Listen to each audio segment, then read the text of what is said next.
The next part of this analysis now is going to focus on looking at the relationship between the camshaft and crankshaft. Now, once again, I have a very strong feeling about this because we're actually looking at the electronic relationship of the sensor output signal of both camshaft and crankshaft.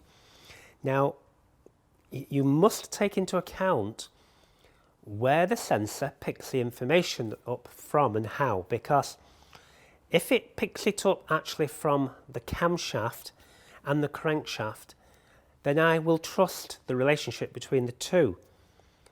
But it's possible that it picks it up from, say, a front sprocket or a camshaft sprocket, where the relationship may be correct, but the actual physical position of the crankshaft or the camshaft could be wrong, because most engines now don't have a keyway. They don't have a Woodruff key between the sprocket and the actual shaft itself. So whilst the relationship of the mechanical mechanism, the drive mechanism, the chain or timing belt, may well be correct, we don't actually know where the camshaft itself is. So it's absolutely vital you understand the mechanism that you're measuring. Now, fortunately, the CDA engine, the camshaft sensor, does actually measure the actual camshaft on the intake only. So how do I know where the exhaust cam is? Well, you know what? At this moment in time, I don't. We're going to do something interesting afterwards, but I don't know where the exhaust camshaft is. We only know where the intake is. And the intake is controlled by the computer. So there's a variable there for a start. Okay, let's also focus on the crankshaft sensor, which does pick up off the crankshaft itself, off a disc, off one of the webs of the crankshaft. I've already put the probes in preparation for this test. So let's connect to the two components we have an interest in. Let's put the blue channel, channel A, on the crankshaft. It's an inductive sensor.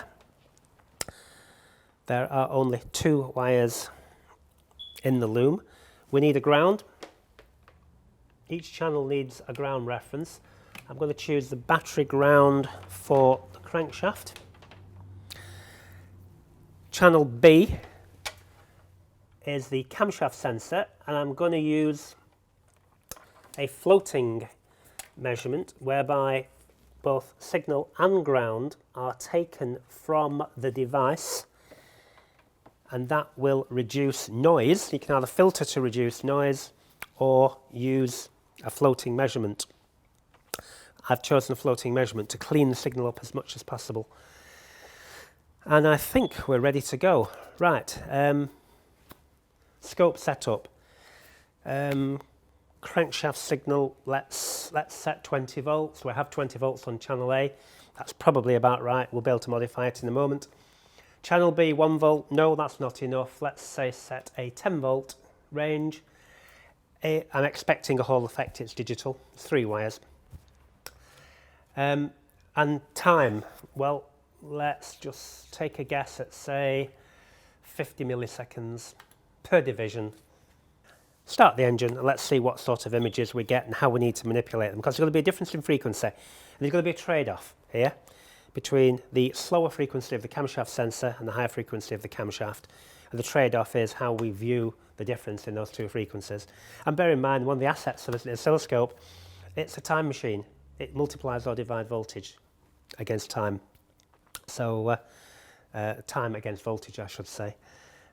So let's start the engine and observe the results of the relationship between these two components.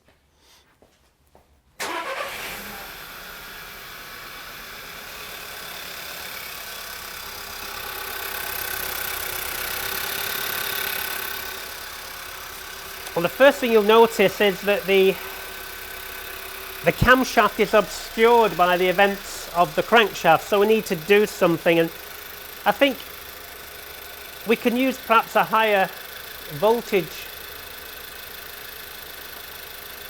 with the crankshaft and move it out of the way and bring the camshaft down. So we can now see the difference in frequency between the events. Obviously, each of those events represents one rotation of the crankshaft. So how do we establish the relevant position? Well, with too much information, so let's modify our selection of time and see. That's insufficient time. Got one complete engine cycle there against the camshaft event. Okay, let me just switch this off. I deliberately didn't use a trigger. I don't believe in using a trigger at this stage because I want it in free run. I want to see all the events. The problem with using a trigger is you have to predict what the trigger is going to be satisfied with. Until you've actually seen the image, you don't know what kind of trigger you're going to use. And difficulty here is we'd have to set quite an advanced trigger up there to actually capture one of those events, one of those unique events, to be able to establish a relationship. So I prefer to do it in free run. It's a bit messy at times, but I've got the image I want. So how are we going to establish the relationship? Well, what we do know is that from that point there to that point there is 720 degrees. So why not bring a ruler up? I've already got four rulers. So I'm going to bring an angular measurement now. Now, I am assuming that this is a theoretical position. You must appreciate that the representation of these shapes do not determine TDC. They do not. They're a theoretical position. But from a point of view of establishing the cycle, it is true to say that if that is a representation of electronic representation of TDC, that is 720 degrees. So we can see a theoretical representation of those two images. So how do we establish if that's correct with that?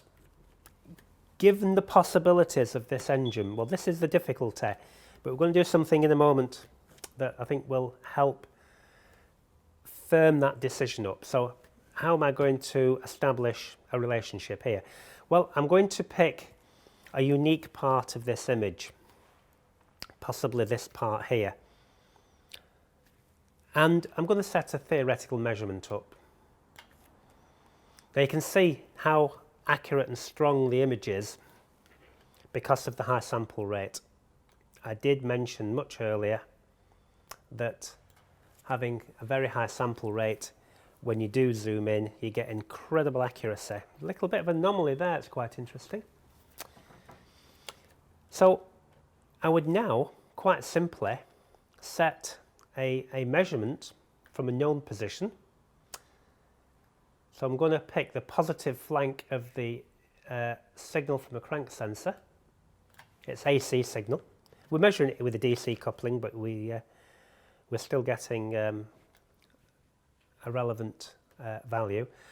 Against, now the difficulty here is which point of here am I going to pick? Well, you know what? Let's pick that point there. So I've picked the point there where the voltage starts to diminish. It's on a negative edge. Now that's a theoretical measurement based on the relationship of the crank sensor and the cam sensor, and the measurement values are there. Now at this point here, the advice is quite simple.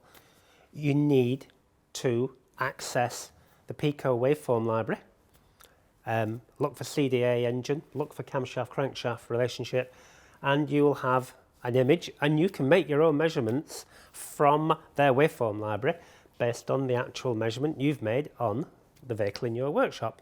Or you can access a vehicle that has a no-fault scenario and compare the values. And we've had to do that many times in our workshop.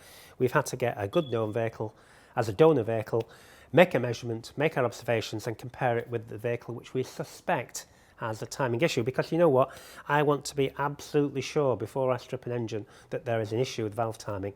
And I do make the point, this goes back to my engine building days, spent 15 years as an engine builder. If you really want to be absolutely sure that engine is timed right, pin it. But that doesn't diminish from the fact that I am happy to gather evidence. I'm a detective. I gather evidence electronically from the measurements we're making now to form an assessment and a prediction that there is a problem. And that way I'm confident when I speak to my customer that I am going to dismantle the engine and pin it with good reason based on the evidence from a non-intrusive test, which essentially is what the oscilloscope advantage is.